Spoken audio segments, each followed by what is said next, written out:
Plants of hot and damp areas, damp और मतलब गर्म और नमी जो मॉइस्चराइज एरियाज़ होते हैं उनके प्लांट्स कैसे होते हैं। Trees which grow in hot and damp areas get plenty of sunlight and rainfall for manufacturing of food. जो ट्रीज़ हॉट और डैम्प एरिया में ग्रो करते हैं ना, उन ट्रीज़ को बहुत सारी सनलाइट और जो रेनफॉल है, बहुत सारी बारिश है वो मिलती है, जिसकी वजह से अच्छे से खाना जो है वो वहाँ पे बन सकता है। Hence the plants of such areas have broad and flat leaves. और इस एरियाज़ के प्लांट जो हॉट और डैम्प एरियाज़ के प्लांट्स हैं उनके जो लीव्स हैं बहुत ही ब्रॉड होते हैं, चौड़े होते हैं और फ्लैट होते हैं, पतले होते हैं। Trees like coconut and rubber grow in such areas. Coconut और रबर ट्रीज़ जैसे जो हैं ट्रीज़ इन एरियाज़ में ग्रो करते हैं। Next, plants in plain areas. जो प्लेन एरियाज़ में प्लांट्स ग्रो करते हैं, जैसे हमारा एरिया है वो प्लेन एरिया है ना। Different varieties of plant are found in plain. बहुत सारे अलग अलग टाइप्स के जो प्लांट्स हैं वो हम प्लेन एरियाज़ में देखते हैं। बहुत सारे अलग अलग टाइप्स के प्लांट्स जो हैं वो हम प्लेन एरिया में हमें मिलते हैं। Most of these have a number of branches and leaves which they shed periodically. ज़्यादातर इनमें से जो ट्रीज़ होती हैं उनके जो ब्रांचेज़ हैं बहुत ही ज़्यादा गिनती में होती हैं और लीव्स भी बहुत ज़्यादा गिनती में होती हैं, जिनको ये समय समय पर जो बहाते रहते हैं। They are called deciduous trees. इनको हम क्या कहते हैं? Deciduous trees. डेसिडियस ट्रीज़ मतलब कि जैसे कुछ ट्रीज़ ऐसे होते हैं जो समय के साथ उनके पत्ते जो हैं वो झड़ जाते हैं, फिर जब पतझड़ आती है पत्ते झड़ जाते हैं, और जब फिर ग्रीनरी आ जाती है फिर वापस उनके पत्ते आ जाते हैं। इसी तरह से ये जो पीरियडिकली सिस्टम है वो ये चलता रहता है। एग्जाम्पल जैसे नीम ट्री, टीक, बनियन, ये सारे जो ट्रीज़ हैं ये प्लेन एरियाज़ में ग्रो करते हैं। Plants in swampy areas.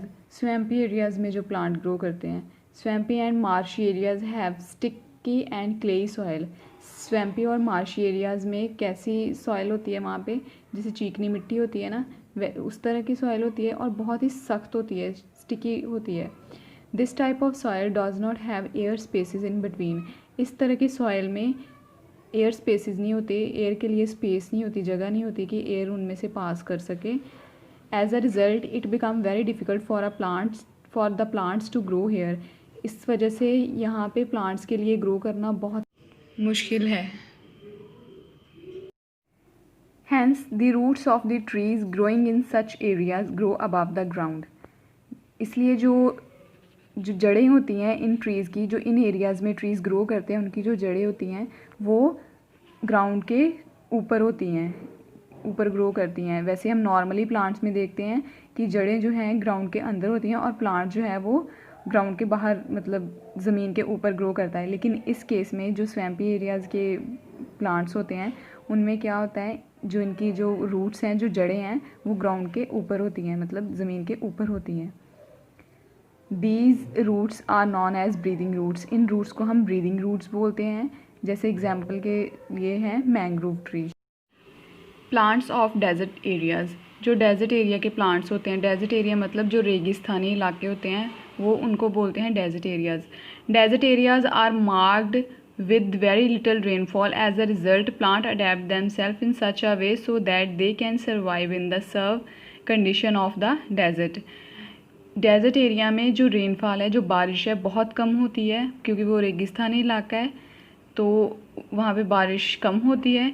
इस वजह से जो प्लांट्स हैं वो अपने आप को उस तरह से ढाल लेते हैं ताकि वो डेज़र्ट की कंडीशन के हिसाब से वहाँ पे सरवाइव कर सकें, वहाँ पे जो भी उनकी कंडीशन है उनको अडेप्ट कर सकें और वहाँ पे अच्छे से सरवाइव कर सकें। For example cactus, date palm, बबूल, किकर एक्सेट्रा, ऐसे जो प्लांट्स हैं वो डेजर्ट एरिया में ग्रो करते हैं।